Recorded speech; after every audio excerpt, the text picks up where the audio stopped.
Hi, and we're back with another question for Ask Dr. Susan Live, where you can submit a question to ask me anything you want to about menopause, perimenopause, hormones, midlife sexuality, all the things by going to drsusan.com/ask. And we have another caller today. We have Susy on the line. Hi, Susy. Hi, Dr. Susan. How are you? I'm great. How are you? And thank you for submitting a question. What's your question for me today? My question is, what's my first step in how I prepare myself? How you prepare yourself for menopause? Yeah. Let me ask how old you are. 46. 46, and you're still having regular periods? No signs of menopause yet? No signs at all. Right. Well, good for you. You're lucky. A lot of us start having perimenopausal symptoms early in our 40s. So yeah, that's why I was just curious about it. Yeah, well, I think it's wonderful to start thinking about menopause before it happens because honestly, most of us are, even myself as a doctor, I was surprised when it happened to me. We're not prepared, right? Correct. Do you feel educated about menopause, or do you feel like it's been Not really. It's just like it's a little bit of fog. It's a little bit here, a little bit there. Yeah. Right now, it's just a little bit of fog about it. Right. You know, and it's so interesting, isn't it? Because our teenage girls, I have 2 teenage girls, they get taught so much to prepare them for their first period, and there's all this sex education, and they feel so prepared nowadays, but we don't get any education about menopause at all, just what we pick up here and there, like you said. So I think it's a really great question to ask, and just become educated. You know, and it's a shame, really, that women have to be advocates for themselves like you are, to actually even be brave enough to ask this question and talk to your friends and start looking online to get information, because you're probably not going to get good information from your doctors, unfortunately. But I would start just educating myself. You know, you can look at shows like mine, as you've obviously been doing, so thank you for doing that. There's some really great books out there about menopause. There's some really great resources, but you do have to go out and find them. So just knowing what to expect, I think, is really important. So at 46, we don't know when you're going to go through menopause. The average age is 50 to 51 when you stop having periods. So I would guess, just based on that it'll be a few more years, but we never know. So just for a matter of interest, I always like to check my patients' hormones when they're in their mid-40s, and that can give you some information about where you are in the spectrum, whether you're going to go through menopause a little bit sooner than later. At least it can give you some information. So that's an idea. If you can get your doctor to do that for you, it can be really helpful just for you to be a little bit more prepared.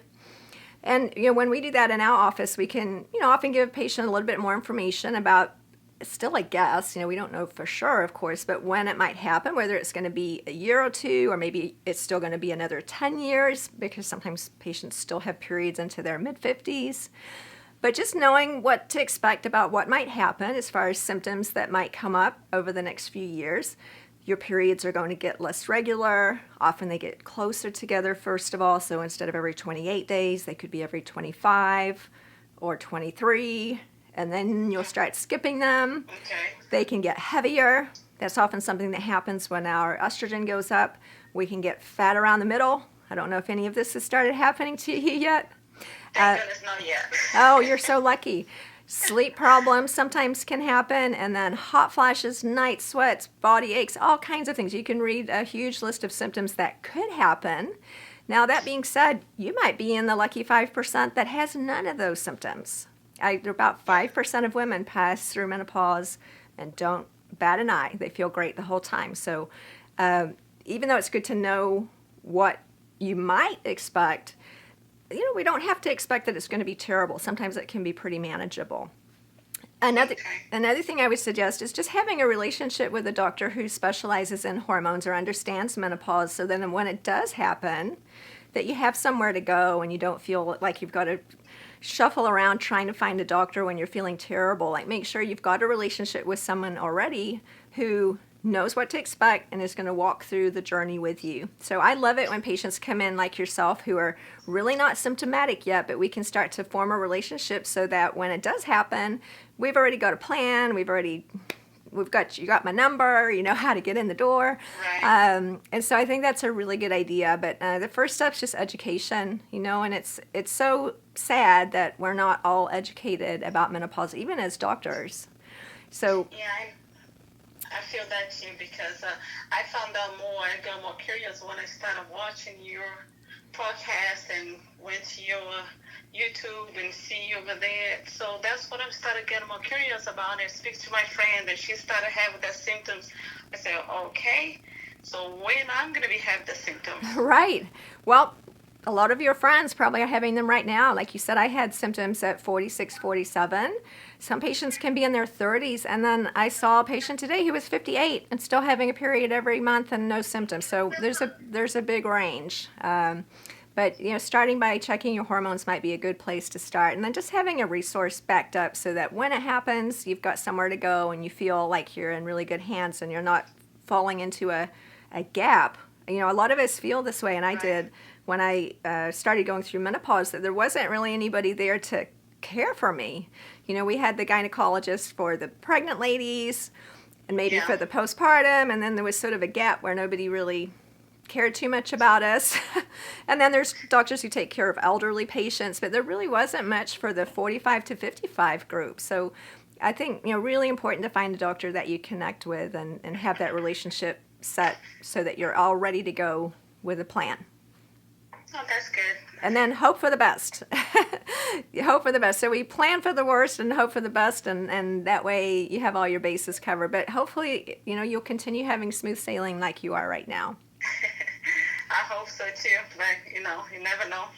Right, I hope that for you as well. And there's plenty of options to help you feel good if it turns out that you do get into trouble with some of those nasty menopause symptoms. So no reason why you have to struggle with menopause anymore. We can make you feel as good as ever with bioidentical hormone replacement. I mean, it's life-changing. Yeah, that's my next step because I already set up appointments with one local for me to see how it is, everything too. Good. So yeah, when you go seeing your doctor, just listen to your intuition. If you feel like it's a good match, wonderful. If you don't, and they're giving you answers that you don't like, just move on. And you know, you're the customer. Time to look for somebody else. Right. I think it's really important that doctors and patients recognize the patient is the customer. You know, the doctor is your servant. So if you're not finding that they're taking care of you the way that you should be taken care of, and they're not on your wavelength, move on to the next one, because it's a big part of your life that you're going to have this person walking with you. Oh, thank you, Mrs. Susan, Dr. Susan. Oh, it was my pleasure. Well, thank you for asking that question. That's really important, and people ignore perimenopause all the time, so I'm so glad you brought that up. Lots of other people will want to know about that too. Thanks for having me. I appreciate it. You have a good afternoon. You too.